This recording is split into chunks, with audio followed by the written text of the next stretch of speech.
오늘 저는 마태복음 3장 13절에서 17절까지 말씀 중심으로 해서 요단 강가의 신령한 복이란 제목으로 하나님 말씀을 증거하겠습니다. 예수님이 요단강에 찾아가셨어요. 찾아가신 목적은 요단강에서 세례를 주는 세례 요한에게 가서 예수님도 세례를 받으려고 하는 것이었다. 우리가 잘 알다시피 세례라고 하는 것은 물로 씻는 건데, 물로 씻는다는 의미가 뭐예요? 더러운 것을 씻어내잖아요. 그러니까 요단강에서 세례 받는다는 얘기는 나의 더러움을 인정하고 나의 죄악됨을 인정하고 죄를 씻는 거란 말이에요. 근데 문제는 뭐예요? 예수님은 하나님인데 하나님이 무슨 죄가 있어? 죄 없으신 하나님이 구태여 와가지고 요단강가에 세례 요한에게 가서 세례 받을 이유가 전혀 없잖아요. 근데 예수님이 하나님이면서도 불구하고 죄가 없어요. 죄 쓰실 일이 없잖아요. 그럼에도 불구하고 하나님께서 친히 요한에게 자기 몸을 맡기시고 죄사함의 그 씻임의 세례를 받으셨다. 그때에 예수님이 세례받고 요단강가 올라오실 때 하늘이 열리고 성령이 비둘기같이 임하시고 또 우리 하나님 아버지의 음성이 들리는데 이는 내 사랑하는 아들이요 내 기뻐하는 자라. 요단강가에 일어난 놀라운 역사가 오늘 우리에게 주는 역사적 교훈, 또 영적인 교훈이 무엇인가? 공생애를 예수님이 시작했어요. 공생애라고 하는 것은 유대인들의 기준으로 보면 30세 됐을 때 공식적으로 사회활동을 하는 거란 말이에요. 그전에는 집에서 예수님이 목수의 역할을 감당했죠. 먹고 사는 문제, 가정을 지탱하는 문제 감당하다가 30이 돼서 이제 공식적인 삶을 사는 거예요. 이게 무슨 얘기냐면은 사람이 사는데요. 뭐 복잡하잖아요. 뭐 단순하게 딱 뭐 어떻게 구별하기가 어려운데 일반적으로 봤을 때 그냥 사는 삶이 있어요. 자기를 위해서. 그냥 살아요. 근데 어느 순간 깨달음이 와서 내가 이렇게 살면 안 되겠다. 뭔가 사회와 또 국가와 민족, 뭐 거창하지만 뭔가 유익이 되는 삶을 살아야 되겠다. 깨닫는 때가 있단 말이에요. 그러니까 그걸 깨달음이 없으면요. 사는 게 아니에요. 그러니까 우리가 나이 먹으면 철들 줄 알았는데 나이 먹어도 철 안 드는 사람들은 안 들어요. 그럼 나이 먹어도 철 안 드는 사람들의 특징은 뭐냐? 자기만을 위해서 사는 거예요. 일반적인 사적인 삶을 산다. 어린 나이에, 청년 나이에 사적인 삶, 자기 개인의 삶에 몰두해서 사는 거 당연하죠. 어린 나이니까. 그러나 어느 정도 그걸 벗어났을 때는 이제 내가 이 땅에 태어나서 사는데 그냥 열심히 공부해서 직장 생활해서 돈 벌어서 우리 가정 잘 이렇게 세우고 잘 살면 그만이다 라고 생각한다면 바보다. 바보다. 나는 이 땅에서 무슨 역할을 감당해야 될 것인가. 그게 중요하잖아요. 네덜란드가 육지가 바다보다 낫다고 그랬나요? 그래가지고 그건 꾸며낸 얘기인데 우리는 막 실화처럼 알고 있던 얘기. 뚝이 무너져가지고 막 물이 들어온다고 그랬을 때 사람들이 난리칠 때 그 어린 소년이 지나가다가 뚝에 구멍 뚫린 걸 봤다는 거 아니에요. 그래서 어떻게 했다고요? 아저씨 저것 좀 어떻게 해주세요가 아니고 자기 손을 틀어 막았다는 것입니다. 물 새는 거를. 그리고 그렇게 뭐 수시간을 버티다가 결국은 이 소년이 죽었다. 그래서 네덜란드에 그 소년 이렇게 주먹으로다가 이렇게 해가지고 한 소년 기념 동상이 있다. 저 덴마크에 가면 안데르센 동화 인어 공주를 본따서 인어 공주 동상이 있는 것처럼 네덜란드에는 그 담에다가 손으로다가 구멍 뚫린 거 막은 그 어린 소년의 동상이 있다. 그 얘기를 보고 들었습니다. 그건 실제 사실은 아닙니다. 미화된 얘기예요. 그 무슨 얘기냐? 그런 걸 볼 때 그 꼬맹이지만 자기 몫을 감당하는 거죠. 그렇잖아요. 내 몫을 감당하는 거란 말이에요. 예, 하나님께서 우리에게 원하시는 삶이 뭐냐? 네 몫을 감당하라. 먹고 마시고 놀고 취하고 시집가고 장가가고 집 세우고 그게 목적이 아니죠. 그건 목적이 아니에요. 그 목적을 벗어나는 게 공생이에요. 공적인 삶이다. 공적인 삶. 그래서 우리가 공무원이라고 하잖아요. 공무원. 왜 공무원이에요? 자기 일이 아니야. 국가와 관련된 그죠? 지역 사람과 관련된 공적인 업무를 담당하니까 공무원이죠. 영적인 면에 봤을 때는 우리는 공무원이다. 영적인 공무원. 나만 위해서 사는 게 아니라니까요. 내가 그랬잖아요. 우리가 아파트에 그 불 나고 나서부터 우리 길 건너동에 불이 났는데 아이고 직접 눈으로 보니까 뭐 불난 게 뭐 이루 말할 수가 없. 실감 뉴스에서 보는 거하고는 틀려요. 차원이. 불길이 막 손 넣고 사람들이 막 소리 지르니까 야 이게 사는 게 아니구나. 그때부터 밤마다 하는 기도가 뭐라고요? 아버지 하나님 우리 일단은 617동부터 하나님 지켜주시고 그 다음에 여기 단지를 하나님 보호해 주시고 우리 이웃들이 평안하게 잘 그 이웃들 속에는 교회 다니는 사람도 있을 테고 절간에 가는 사람도 있을 테고 뭐 별별 사람들 다 있지만 그걸 떠나서 일단은 그렇죠? 내 이웃의 평안을 위해서 기도하는 거예요. 이거 공적인 거예요. 그렇죠? 공적인 유익을 위해서 기도했는데 결과적으로 공적인 유익이 나 개인적인 유익하고 연결이 되는 거란 말이에요. 그러니까 사람이 어리석은 사람들은 자기 목만 챙기려고 막 그렇게 살잖아요. 그건 바보야 바보. 왜? 나는 많이 가지고 있는데 옆에서 가지고 있는 것이 없어. 나중에 무슨 일이 벌어져요? 뺏기는 거예요. 강도가 되는 거예요. 그래서 가난한 나라에 혁명이 일어나요. 공산주의 혁명이 일어난 거잖아요. 농민들이 들고 일어나고 노동자들이 들고 일어나서 가지고 있는 사람들 걸 뺏어서 나눠 갖는 게 그게 공산주의 혁명이란 말이에요. 우리나라는 공산주의 혁명이 안 일어났어요. 왜 안 일어난 줄 아세요? 정부가 수립되고 나서 토지 분배를 했어요. 사람들이 너무 우리 역사 공부를 안 하니까 대한민국에 그냥 온 줄 알아. 저절로 그냥 뭐 국회에서 입만 살아가지고 떠들어대는 애들 있잖아요. 그런 애들만 모아놔가지고요 대한민국 망해요. 큰일 나요. 큰일 나요. 대한민국이 왜 공산주의 혁명이 안 일어나느냐? 그때 남북이 갈렸잖아요. 6.25 나기 전에. 북한에서는 뭐라고 판단했냐면 전쟁 이 북쪽에서 밀고만 내려가면 남쪽에 노동자 농민들이 들고 일어난다는 거야. 억압받았기 때문에. 그래서 공산주의 혁명이 쉽게 된다. 그래서 일어난 게 6.25 전쟁이요. 박헌영이가 김일성이한테 속닥속닥거린 게 그거라니까. 남쪽은 우리가 내려가기만 하면 곳곳에서 들고 일어나서 김일성 만세, 조선민주주의 인민민주주의 공화국 만세 난리칠 거다. 그리고 내려갔는데 공산혁명이 일어납니까? 안 일어나죠. 오히려 쉽게 한강을 넘어서 서울을 점령하고 용산을 점령하고 뭐 다 노량진을 점령하고 수원을 점령하고 내려가는데 내려가면 내려갈수록 저항이 심해져. 아니 분명히 김일성이 알기에는 사람들이 길거리에 쏟아져 나와가지고 막 환영할 줄 알았는데 그 저항이 심해진단 말이에요. 왜 저항이 심해져요? 왜? 자기의 재산, 자기의 가정을 지키려고 하는 싸움이 벌어지는 거예요. 그거거든요. 그러면 그 공산주의 혁명이 일어나지 않은 그 가장 기본적인 출발점이 뭐냐? 그 가난하게 살던 농민들에게 땅을 분배했어요. 예전에는 다 소작농이었다고 남의 논 빌려가지고 농사 졌다니까. 그래서 1년 농사 끝나면 나머지 한 90%는 원주인에게 가고 나머지 10% 소작인이 받아서 벌벌벌 떨고 사니까 이게 불평불만이잖아요. 그거를 알았어요. 정부에서. 그래가지고 토지를 분배를 한 거예요. 언제? 6.25 나기 직전에. 그래서 성공한 거예요. 대한민국이. 그걸 모르고 지금도 그걸 가지고 막 그래서 6.25 때 북한 인민군들이 내려와가지고 제일 먼저 총을 쏴댄 데가 어딘 줄 아세요? 그냥 그것만 보면 막 인민군 애들이 환장을 하고 막 때려부시고 총을 쏴. 이승만 대통령 얼굴에다 대고 그랬다고. 왜? 저놈만 아니었으면 이 나라를 우리가 낼름 삼키는데 저 이승만 때문에 우리가 이 나라를 삼키지 못했다. 역사적 진실입니다. 그걸 가르치지 않아요. 학교에서. 문제가 있단 말이에요. 그러니까 국가가 국가의 몫을 감당하고 국가의 책임을 감당했을 때 나라가 보존된다라고 하는 역사적 진리를 가르쳐주지 않으니까 국가가 어떻게 돼요? 일을 안 해. 다 자기 개인주의야.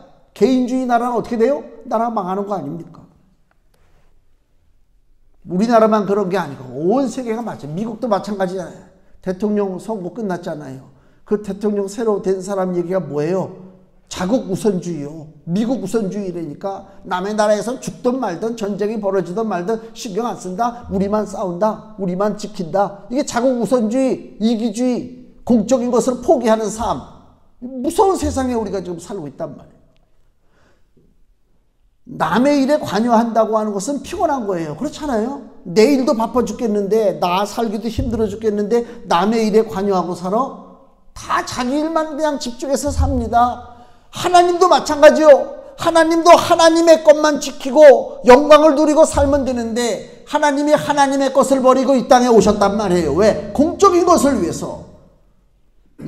그냥 놔두면 멸망할 인간들이니까, 멸망할 세상이니까 그걸 멸망시키지 않게 하려고 하나님의 아들 예수가 이 땅에 오셨어요. 그 첫걸음이, 그 공적인 행보의 첫걸음이 뭐냐? 요단강가에 와서 요한에게 세례받는 것이다. 왕이 즉위식이란 말이에요. 왕으로 오셨어요. 마치 우리가 오늘 13절에서 17절 보면 처음에 보니까 요단강에서 요한에게 세례받아. 그림을 보세요. 세례 요한이 물속 허리까지 물 차는 곳에 딱 서 있고 사람들이 쫙 줄 서서 와서 그때는 이제 침례라고 그러잖아요. 물속에다 이렇게 집어넣다 빼는 거. 이걸 하잖아요. 그러니까 그 장면의 주인공이 누구인 것 같아요? 줄 서 있는 사람들, 예수님이 그 사이에 껴있는데 예수님이 주인공이에요. 그 장면의 주인공은 누구? 세례 요한 같잖아요. 자기가 딱 서가지고. 하나님인데도 불구하고 야, 나 좀 봐줘라. 내가 최고다. 나 좀 의시되게 좀 해줘라 좀. 하나님 그러지 아니하셨단 말이에요. 세례를 받아야 할 죄인의 모습으로 예수께서 오셨다 그 얘기입니다.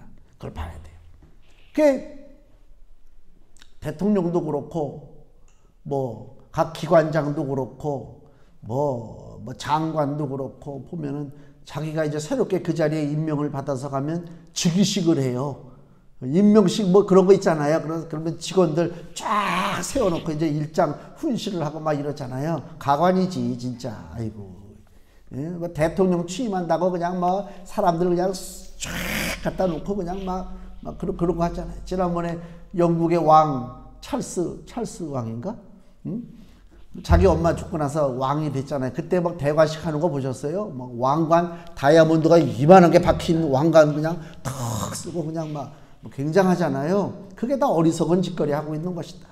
하나님도 이 땅에 오셔서 하나님께서 왕이신 것을 보여주는 최초의 첫걸음 모습이 뭐라고요? 죄인들과 같이 섞여서 요단강 속에 줄 서 있다가 세례 요한에게 세례받는 그러한 모습인데 하나님이 그러셨는데 이 땅에 보잘것없는 인간들이 그까짓 몇 년 하면 물러날 자리에 그게 뭐 대단하다고 사람들 줄 세워놓고 거기서 떠들어대고 있냐 말이에요. 이게 어리석기 이루 말할 수가 없는 것들이지. 그렇지 않습니까? 13절 보니까 이때에 예수께서 갈릴리로서 요단강에 이르러 요한에게 세례 받으려 하신대. 이때가 어떤 때라고요? 이때. 왜 예수님이 이때 오셨어요? 한가로워서 시간이 남아서 예수님이 왜 이때 오셨을까요? 이때가 어떤 때라고요? 위기의 때입니다. 오늘 마태복음 3장 10절 말씀. 이미 도끼가 나무 뿌리에 놓였으니 좋은 열매 맺지 아니하는 나무마다 찍혀 불에 던지우리라. 굉장히 위기 상황입니다. 우리가 도끼가 아닙니다. 우리는 나무입니다. 지금 우리 나무 옆에 도끼가 있다니까. 왜? 찍어버리려고. 그 위기 순간이란 말이에요. 위기의 순간이요. 또 12절 손에 키를 들고 자기의 타작마당을 정하게 하사 알곡은 모아 곡간에 들이고 죽정이는 꺼지지 않는 불에 태우시리라.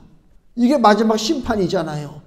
그때가 오기 전에 예수님이 지금 오셨단 말이에요. 심판의 때가 오기 전에 예수님이 오신 거예요. 이때를 잘못 맞이하면 뭐가 돼요? 불 속에 들어가는 쭉정이가 되죠.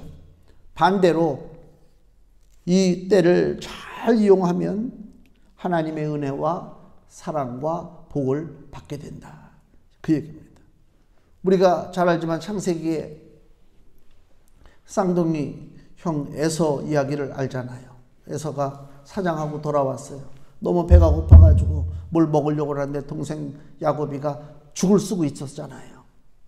야야 그 죽 좀 달라. 그러니까 동생이 뭐라 그래요? 형, 그 장자 맏아들의 축복권을 나에게 달라.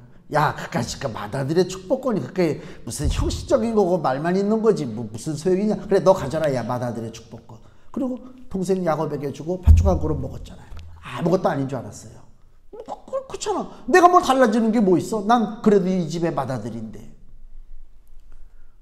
시간이 흘러서 아버지 이삭이 죽음을 앞두고 자기 자식들에게 복을 내리기를 원합니다. 그게 이스라엘의 전통이에요. 아버지가 자식에게 복 주는 거예요. 축복기도 한단 말이에요.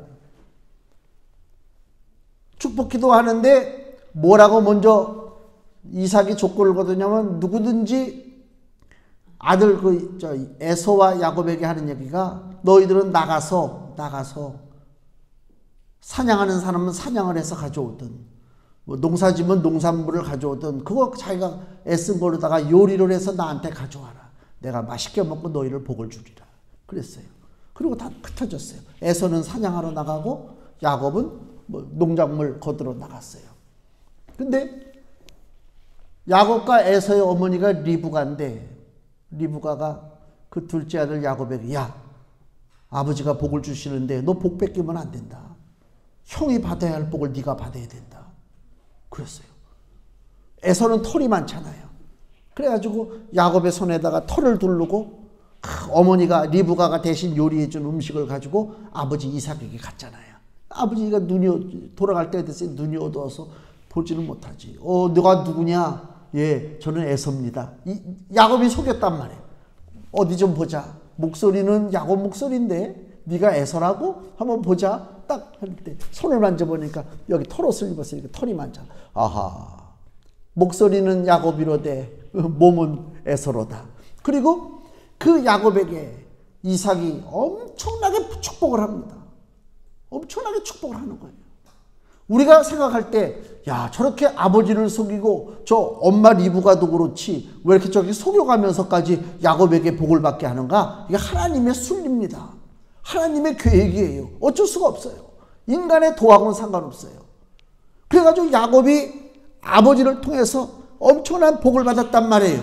나중에 에서가 사냥하고 돌아와서 그걸로 다 음식을 만들고 아버지한테 들어가서 아버지요 에서가 왔어요. 나에게 복 주세요. 아버지가 이미 내가 복을 다 줬는데 난리가 났지 않습니까?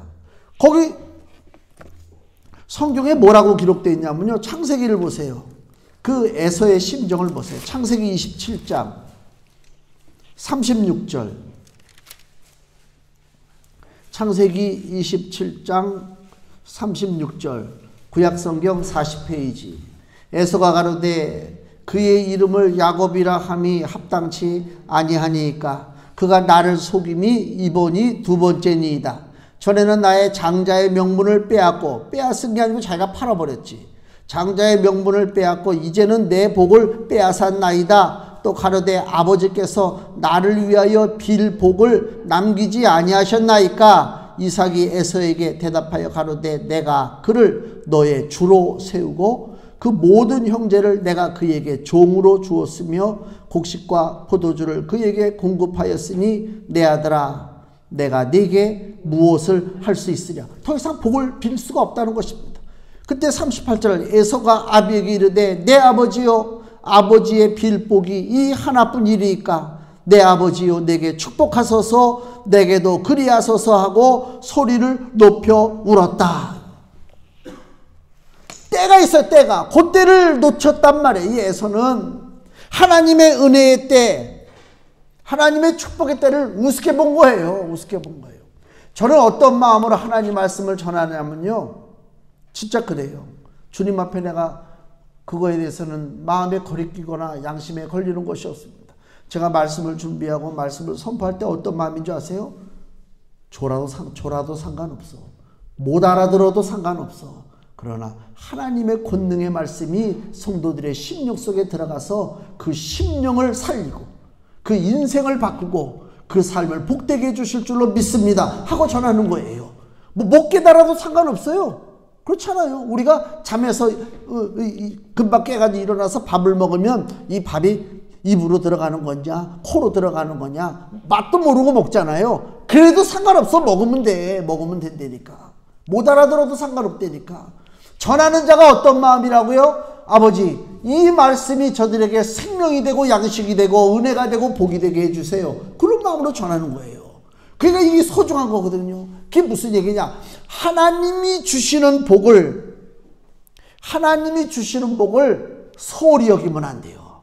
하나님 주시는 은혜. 우리가 교회 일주일에 한 번 대예배 드리러 오잖아요. 말씀 듣고 가잖아요. 뭐 큰 정 아닌 것 같잖아요. 어마어마합니다. 제가 짧지 않은 인생을 살면서 뒤돌아보면요, 주의 전에서 예배 드릴 때 받아들였다는 하나님 말씀, 그 말씀이 나를 살리는 거예요. 가장 내가 그전에도 얘기했나요? 교회 모태 신앙이잖아요. 어려서부터 교회 따라다녔잖아요. 주일학교, 여름 성경학교. 근데 충격이 없었는데 어느 날 충격이 왔어요. 전도사님을 통해서. 남자 전도사님인데 보혈에 대한 이야기를 하더라고. 피에 대한 얘기를 하더라니까. 그때 내가 충격 먹은 거예요. 난 못 들어본 얘기인데, 그때가 내 나이가 20몇 살이었던 것 같은데, 모태신앙 20몇 년을 교회를 다녔는데 예수님 피에 대한 얘기를 못 들었어. 아마 들었겠지. 근데 그때는 때가 아니니까 못 깨달을 수도 있죠. 근데 그날 딱 듣는데 예수의 피에 대한 얘기가 딱 꽂히는 거예요. 그거예요. 하나님 주시는 은혜의 순간이 있단 말이에요. 이 찬송가를 제가 보니까요, 우리가 생각 없이 찬송가 부르잖아요. 323장을 보세요. 지금 찬송하자 소리가 아니고 가사를 한번 보시라고. 323장. 323장의 제목이 뭐예요? 주께로 한 걸음씩. 323장의 3절 가사를 보세요. 뭐라고 돼 있나? 주께로 한 걸음씩 주 은혜 받아라. 기회를 잃지 말고 내 마음 정하라. 한 걸음씩 한 걸음씩 주께 나오라. 이거예요. 기회를 잃지 말고. 사람들이 기회를 다음에 오늘은 너무 피곤하니까 다음에. 천만의 말씀이요. 오늘 놓치면 그것이 내 인생의 마지막이 될지 어떻게 알아요? 누구도 장담 못해요. 장담 못해요. 오늘 살았다고 내일 살고 내일 살았다고 모레 삽니까? 야고보서에 나오잖아요. 어리석은 인간들아, 내일은 다른 도시에 가서 우리가 어떻게 해서 영업을 해가지고 좀 이득을 남기지 않은 인생들아, 너희는 잠깐 있다 사라지는 안개라고 하는 것을 모르느냐? 그러잖아요. 충격적인 거라니까. 예수께서 오신 때는요, 이때예요. 이때는 뭐냐? 멸망의 때입니다. 모든 세상이 심판과 멸망으로 지금 치달아 가고 있는 그 위기의 때에 예수께서 차마 두고 보고 계실 수가 없어요. 차마. 그래서 예수님이 오신 것이다, 그 얘기입니다. 예수님이 오신 것이다. 우리가 그러잖아요. 길을 가는데 누가 어려움을 당하는데 그 사람이 뭐 도와달라고도 안 하고 뭐라고 얘기 안 해도 너무 답답할 때가 있죠. 참아. 아니, 우리 아파트에 그 차단기 설치해놓고 아주 영 좀 거시기. 그 처음 오는 사람들은 그 정문이 어딘지 모르니까 정문으로 가면 그 버튼을 누르고 몇 동 그러면 뭐 어쩌고저쩌고 해가지고 딱 올려주잖아요. 근데 정문 아닌 데로 들어오면 누르는 것도 없어. 그냥 거기에 뭐 입주민 전용 이렇게 써 있어. 근데 별로 신경 안 쓰는 사람들은 밀고 들어와가지고 이거 문을 왜 안 열리나? 이거 어디 눌러야 되나? 막 이러거든. 나 이제 교회를 걸어오려고 이제 나가고 있는데 거기서 씨름하고 있는 거야. 그래서 내가 쫓아가가지고 여기 절대로 문 안 열립니다. 뒤로 다 이렇게 해가지고 절로 휘 돌아서 가야 문이 열립니다. 그 사람이 나한테 도와달라 소리 안 해도 내가 도와줄 때가 있잖아요. 바로 그거예요. 모든 인생들이 고난을 겪고 사망 심판에 빠져서 죽을 수밖에 없는 그러한 환경인데도 불구하고 이 어리석은 인생들은 아직도 하나님 앞에 도와달라고 구하지를 않아. 그럼에도 불구하고 예수님이 오신 거예요. 우리를 자발적으로 예수님이 우리를 구원해 주시려고 오셨다, 그 얘기입니다. 그때에 예수님의 손길을 거부하면 당연히 멸망길로 갈 수밖에 없죠. 대부분은요, 자신의 삶이 하나님을 대적하고 있는지, 내가 하나님과 원수돼서 살아가고 있는지 전혀 모르고 살아요. 그렇잖아요. 세상 많은 사람들이 나는 하나님과 원수돼서 살아 이렇게 얘기합니까? 그냥 모르고 사는 거예요. 먹고 마시고 즐기고 산다니까. 요한복음에 보면 요한복음 1장 5절에 이렇게 표현합니다. 빛이 어두움에 빛이 돼 어두움이 깨닫지 못하더라. 깨달음이 없어요. 지금 내가 사는 이 삶이 하나님을 대적하고 예수 그리스도와 원수가 돼서 사는 것이다라고 하는 것을 알지를 못하고 그냥 이렇게 사는 것이 그냥 인생인가 보다. 그래서 6시 내 고향 보면 6시 내 고향 보면 그 동네 시골 마을들 보여주잖아요. 큰 나무에 뭐라 그러지? 비석, 사람 이렇게 모양으로 새긴 거. 나 그 이름을 모르는데, 그 비석 같은 거 돌로 만든 건데, 사람 신화 이렇게 이렇게 해가지고 조선시대에 그 신하들이 있잖아요. 무슨 우의정, 영의정, 좌의정 이런 그 모습으로다 한 그 돌로 만든 상이 있는데 그게 나무에 박혔어. 무슨 연고로다가 나무 어떻게 해서 그걸로 박혀가지고 세운 데다가 나무가 자라서 그런가? 그러니까 신기하죠. 나무에 그 돌이 박힌 거야. 사람 신상이. 우리 같은 사람들이 보면 저거 어떻게 저렇게 됐을까? 그러고 난 그냥 지나가. 근데 대부분의 사람들은 어떻게 지나가는 줄 아세요? 이러고 지나가는데 아니 걔가 뭔데 거기다 대고 내가 왜 이러고 지나가냐고. 그 순간에 그 사람은 아무 생각 없이 뭔가 저기다 한번 빌어보면 되겠다. 그러고 이제 할 거 아니에요? 그게 바로 하나님과 대적하는 순간이라니까. 예수님과 원수되는 순간이라니까. 그렇잖아요. 저는요 신문 볼 때 요새 종이 신문 보는 사람들이 없다고 그래요. 예? 우리 아파트에도 몇 가정이 안 되는데 나는 몇십 년을 그 신문만 보고 있는데 신문 보다 보면 항상 나오는 게 뭐라고요? 오늘의 운세. 그래가지고 뱀, 토끼, 돼지, 소, 쭉 얼굴들 그림 그려졌고 이렇게 돌리다가도 보잖아요. 아이고, 나 안 봐. 왜 그런 줄 아세요? 그게 묶이는 거야. 그거 보고 묶인다니까. 그 귀신한테 묶이는 거라니까. 물을 조심하고, 상대방을 할 때 그 사람을 조심하고, 이런 거 많잖아요. 아이고, 그거 묶여서, 내가 뭐가 저거에서 묶여서 살아. 그 순간이 하나님과 대적하는 순간이다. 그래서 예수님이 오셨어요. 세례받으려고 해요. 14절 요한이 뭐라고 그래요? 아이고, 요한은 깨달았어요. 저분이 누구라고 하는 것을 알았어요. 하나님의 아들인 것을 알았어요. 요한은 이미 내가 당신에게 세례를 받아야 할 터인데 당신이 내게로 오시나이까. 예수께서 대답하여 가라사대 이제 허락하라. 우리가 이와 같이 하여 모든 의를 이루는 것이 합당하다. 모든 의를 이룬다는 얘기가 뭐예요? 하나님의 의를 이룬다는 얘기가 뭐예요? 이거 어려운 얘기예요. 하나님의 의를 이뤄? 하나님의 의는 쉽게 얘기하면 모든 인생들이 죄가 없는 상태가 하나님의 의가 이루어지는 거예요. 우리가 죄가 없어야 하나님의 의가 나타나는 거예요. 근데 문제는 뭐예요? 우리가 죄가 있잖아요. 그 죄가 있으니까 어떡하라고요? 죄를 씻어야지. 죄를 씻어야 된단 말이에요. 근데 사람이 스스로 죄를 씻을 수 없어요. 내가 죄를 졌어요? 나 죄 졌네? 나 죄 씻어야지. 하나님 내 죄를 씻어주세요. 그리고 물로 씻어요? 마음으로 씻어요? 아니요. 사람은 스스로 죄를 씻을 수가 없어요. 시편 14편 1절에서 3절까지 말씀. 어리석은 자는 그 마음에 이르기를 하나님이 없다 하도다. 저희는 부패하고 소행이 가증하여 선을 행하는 자가 없도다.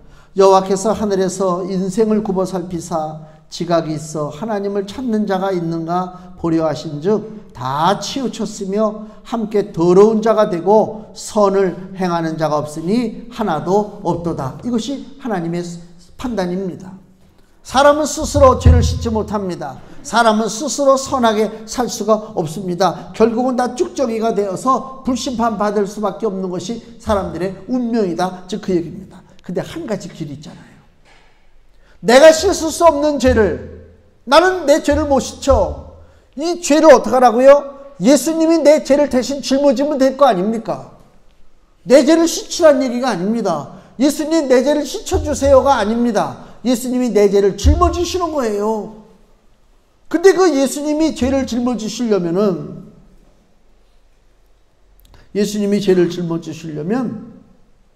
예수님이 죄인된 모습을 우리에게 보여야 돼. 지금 요한에게 와서 예수님이 세례받는 모습을 만천하에 보이는 것은 내가 바로 모든 죄를 짊어진 내가 진짜 죽어야 할 죄인이다. 내가 죽어야 할 죄인이다라고 하는 것을 예수님이 만천하에 공포하는 것입니다. 내가 죽을 죄인이야. 내가 죽을 죄인. 누가 하는 얘기라고요? 예수님이 하는 얘기. 그래서 요한복음 1장 29절에 세례 요한이 예수님 지나가시는 모습을 봤어요. 요한복음 1장 29절, 이튿날 요한이 예수께서 자기에게 나아오심을 보고 가로되 보라 세상 죄를 지고 가는 하나님의 어린 양 이로다. 아멘. 예수님이 세상의 죄를 짊어지고 계시다고 하는 것을 만천하에 보이기 위해서 예수님이 오늘 지금 세례 요한이 죄 씻는 그 세례의 장소에 예수님이 오신 거예요. 그래서 야, 나는 지금 모든 사람들의 죄를 짊어지고 있다. 그걸 상징적으로 보여줘야 되는데 네가 나의 이 죄를 씻는 그 세례의식을 좀 거행을 해라. 이것이 하나님의 뜻을 이루는 것이다 라고 예수께서 말씀하고 있는 것이다. 그 얘기입니다. 그래서 이 15절에 다시 한번 예수께서 대답하여 가라사대 이제 허락하라. 나를 물로 씻으라 이겁니다. 우리가 이와 같이 하여 모든 의를 이루는 것이 합당하니라 하신데 이에 요한이 허락하는지라. 그리고 예수님이 물속에서 세례를 받으셨습니다. 16절에 하늘이 열리고 하나님의 성령이 비둘기같이 내리고 그 다음에 17절 하늘로서 소리가 있어 말씀하시되 요단강가에서 벌어지는 놀라운 일입니다. 성삼위일체가 나타나는 거예요. 성부와 성자와 성령이 지금 여기 임하신단 말이에요. 예수 그리스도 성자가 계시지, 성령이 비둘기같이 오시지, 성부 하나님이 지금 말씀하시지, 성삼위일체가 여기 지금 임하신다면 요단강가에. 그리고 뭐라고요? 내 사랑하는 아들이요 내 기뻐하는 자라. 예수님이야말로 하나님이 버린 자식이 아니요. 네가 대신 가서 인간들을 위해서 지금 죄를 뒤집어 쓰고 너는 죽어서 없어져라. 저주받은 버려지는 아들이 아니라 하나님의 사랑하는 아들, 기뻐하는 아들이다. 왜? 하나님이 예수를 사랑하고 왜 하나님이 예수를 기뻐하느냐? 하나님의 놀라운 일에 예수님이 빠진 적이 없어요. 요한복음 1장 1절을 보세요. 요한복음 1장 1절 태초에 말씀이 계시니라. 이 말씀이 하나님과 함께 계셨으니 이 말씀은 곧 하나님이시니라. 즉 예수님을 얘기하는 것입니다. 그가 즉 예수께서 태초에 하나님과 함께 계셨고 만물이 그로 말미암아 지은 바 되었으니 지은 것이 하나도 그가 없이는 된 것이 없느니라. 하나님이 창세기에 온 우주를 창조하실 때 누가 같이 협력했다고요? 아들 예수가 협력한 거예요. 아들 예수가 하나님의 창조 사역에 놀라운 일을 감당했어요. 골로새서 1장 15절 말씀 보시면요.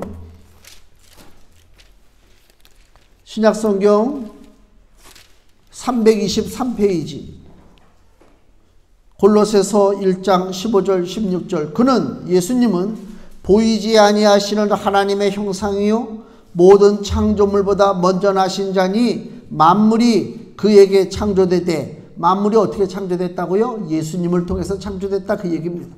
만물이 그에게 창조되되 하늘과 땅에서 보이는 것들과 보이지 않는 것들과 혹은 보좌들이나 주관들이나 정사들이나 권세들이나 이게 다 뭐예요? 천사들의 이름을 얘기하는 거예요. 만물이 다 그로 말미암고 그를 위하여 창조되었고 눈에 보이는 세계와 눈에 보이지 않는 영적 세계가 누구 때문에 창조됐다? 예수 그리스도 때문에 창조됐다 그 얘기요. 놀라운 일을 누가 했다고요? 예수님이 하셨어요. 하나님이 그 예수님을 바라볼 때 어찌 사랑하지 않을 수가 있습니까? 무능한 아들이 아닙니다. 속썩이는 아들이 아닙니다. 능력 있게 일하는 아들입니다. 그리고 능력 있게 일만 한다고 사랑하는 것이 아닙니다. 하나님의 뜻은 무엇이냐? 아들 예수가 이 땅에 오셔서 십자가에서 죽고 우리들을 살리는 것이 하나님의 뜻입니다. 이것은 괴로운 것입니다. 예수님에게는. 하나님의 뜻은 예수가 죽는 것인데 그 예수님은 너무너무 고통스러워요. 그래서 겟세마네 동산에서 예수께서 기도하실 때 주여 이 고통의 잔을 나에게서 좀 떠나가게 해달라고 기도했어요. 근데 마지막에 뭐라고 기도했다고요? 그러나 예수님 말씀이 내 뜻대로 마옵시고 아버지의 뜻대로 되기를 원하나이다. 아버지가 그 아들 예수를 바라볼 때 그렇게 고난받고 슬픔 가운데 있는 아들이 그럼에도 마지막에 아버지 내 뜻이 아니고요 아버지 뜻이 이루어지길 원합니다. 내가 십자가에서 죽겠습니다라고 하는 말을 할 때에 하나님 아버지가 어찌 그 아들 예수를 기뻐하지 않을 수 있겠습니까? 그래서 내 사랑하는 아들이요 내 기뻐하는 자라, 그거 아닙니까? 예수 십자가의 죽음을 통하여 세상을 구원하려는 하나님의 뜻은 예수님에게는 엄청난 고통이요 슬픔이었지만은 아버지의 뜻을 위해서 스스로 죽음의 길을 간 거예요. 그래서 예수님은 사랑하는 아들이요 기뻐하는 자가 된 것입니다. 이런 예수님을 하나님이 기뻐하고 사랑하는 것은 지극히 당연합니다. 그러면은 최종적으로 하나님께서 사랑하는 아들, 기뻐하는 아들 예수를 통해서 우리에게 주시려고 하는 것이 도대체 뭐냐? 왜 하나님은 그토록 그 사랑하는 아들, 기뻐하는 아들을 죽이기까지 하셔야 됐느냐? 무슨 목적으로? 우리에게 뭔가를 주기 위해서인데 그것이 오늘 금주의 말씀입니다. 에베소서 1장 3절 말씀. 에베소서 1장 3절 같이 읽습니다. 찬송하리로다 하나님 곧 우리 주 예수 그리스도의 아버지께서 그리스도 안에서 하늘에 속한 모든 신령한 복으로 우리에게 복 주시되 아멘. 하나님께서 예수님을 통해서 우리에게 하늘에 속한 모든 신령한 복을 주시려고 예수님이 십자가에서 죽으신 것입니다. 그래서 여기 에베소서 1장 5절에 보면요 그 기쁘신 뜻대로 우리를 예정하사 예수 그리스도로 말미암아 자기의 아들들이 되게 하셨으니 예수님 때문에 우리가 하나님 아들 됐어요. 이게 신령한 복이에요. 신령한 복의 내용입니다. 그 다음에 6절 말씀도 보세요. 도대체 하늘에 속한 신령한 복이 뭐냐? 6절 이는 그의 사랑하시는 자. 사랑하시는 자가 누구라고요? 예수님이죠. 예수님 안에서 우리에게 거저 주시는 바 그의 은혜의 영광을 찬미하게 하려는 것이라. 하나님의 은혜라고, 은혜는 뭐예요? 아무 조건 없이 한력 없이 주시는 것이 은혜예요. 그걸 우리에게 좀 주신다는 것입니다. 7절 우리가 그리스도 안에서 은혜의 풍성함을 따라 그의 피로 말미암아 구속 곧 죄사함을 받았으니 이게 죄사함 받은 것이 하늘의 신령한 복이다 그 얘기입니다. 또 하나 건너뛰어서 11절에 하늘의 신령한 복이 뭐냐? 모든 일을 마음의 원대로 역사하시는 자의 뜻을 따라 즉 하나님의 뜻을 따라 우리가 예정을 입어 그 안에서 뭐가 됐다고요? 기업이 됐다. 기업은 뭐예요?